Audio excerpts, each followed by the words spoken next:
That's in the waistcoat. That's in the waistcoat. That's on the waistcoat. What's it say?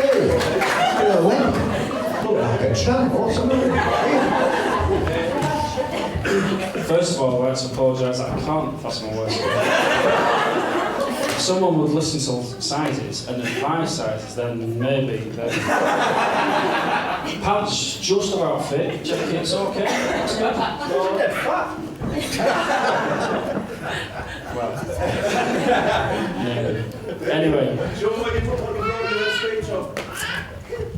I'm getting to that. I'd like to say this is probably the most important wedding I've been to recently for the fact that I love Carlton Bits and family-wise and everything else. Problem is, it's probably the least organised wedding I've ever been to, ever. I look like a tramp. My suit doesn't fit. I only found out where the venue was pretty much this morning. And I'd actually decided to write a little bit of like notes for a speech, just in case yesterday on a flight on a sick bag. Which is it. I did ask for paper, didn't I? So it is actually a sick bag. I'm not going to go through anything that everyone else has said because I don't know everyone wants to get into the meal and everything else, but I'd like to welcome everybody. It's nice to see old friends, new friends, old family, everything else. For me, live away, not seeing a lot of you for a long time, it's great to see us. Apart from Carl. As for Carl, Eric's pretty much summed it up. It's a bit of a get out clause as well, because I've got a lot less notes than he has.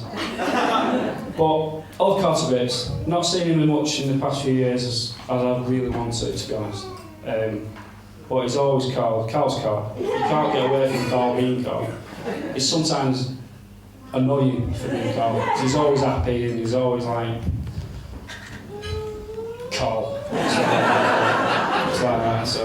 But it's funny, Eric mentions in Dancing in the Mirrors when he was in Harry Street. It's funny because I remember, and I was partly guilty, but not as much as he was, going to Woolworths and buying an E17 tape. and then we sat in Brendan and Eric's back room, the red room, the posh room, out of the way, thinking Eric and Custard and the like, wouldn't know where he was, trying to remember these fucking... Sorry. Didn't take long, did it? Sorry, I apologise.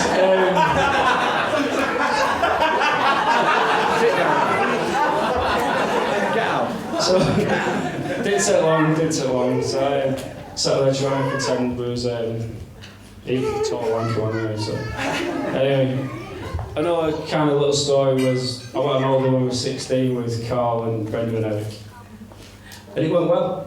Every night running away from security guards, swimming at 3 a.m. in the morning, having a key in our pockets but still climbing through the bedroom windows, which I still can't work out why I was doing that, even now. But the best bit of the holiday for me, which could have turned not the best bit, was we was on the way back to the apartment at some point, and Brenda was walking around doing the shopping for everybody.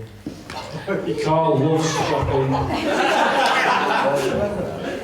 Me and Eric are bored out of our brains, walking around going, oh my god, hurry up. One minute I'm looking down the aisle, and Carl's there, crouched down, looking at beans or something. And then I walk to the next aisle, I walk down that aisle, and Eric's walking down this way, and I'm like, it's over here. So I walk back this way, so I walk towards Carl, slap him over the back of the head, and he goes, come on, get up, hurry up, your dad's waiting for you, your mum's already at the till. It wasn't Carl. Some Spanish guy who jumped up, started going, hey!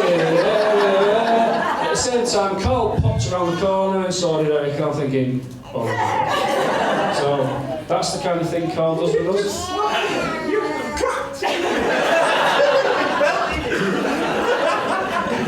Because I thought it was you. If I knew it was him, I'd have only slapped him. So, that was the kind of thing.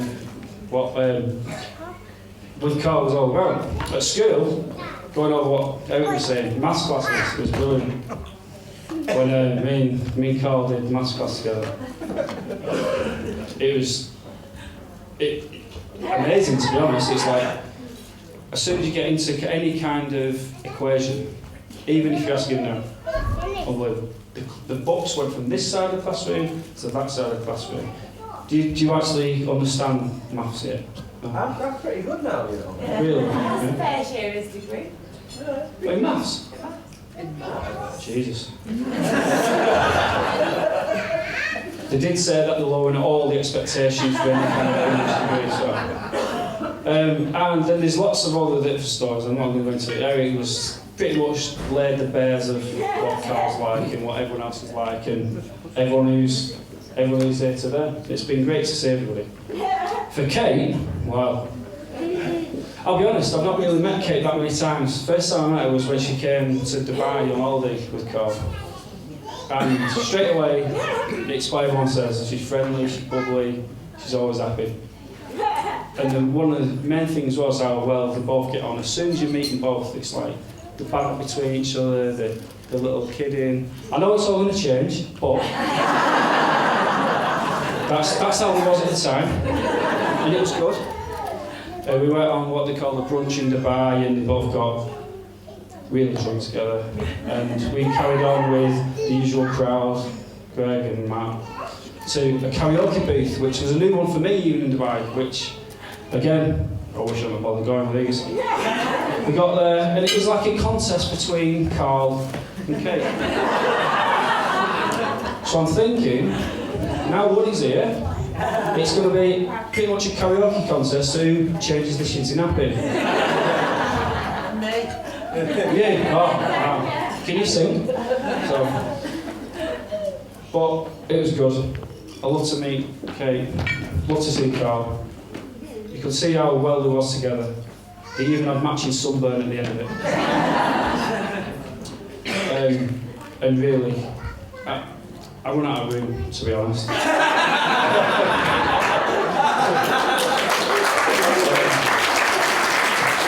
But I did, and half of it was just to do what everyone else had done, is if you could all please stand and raise the toast to the new Mr. and Mrs. K. Waldman.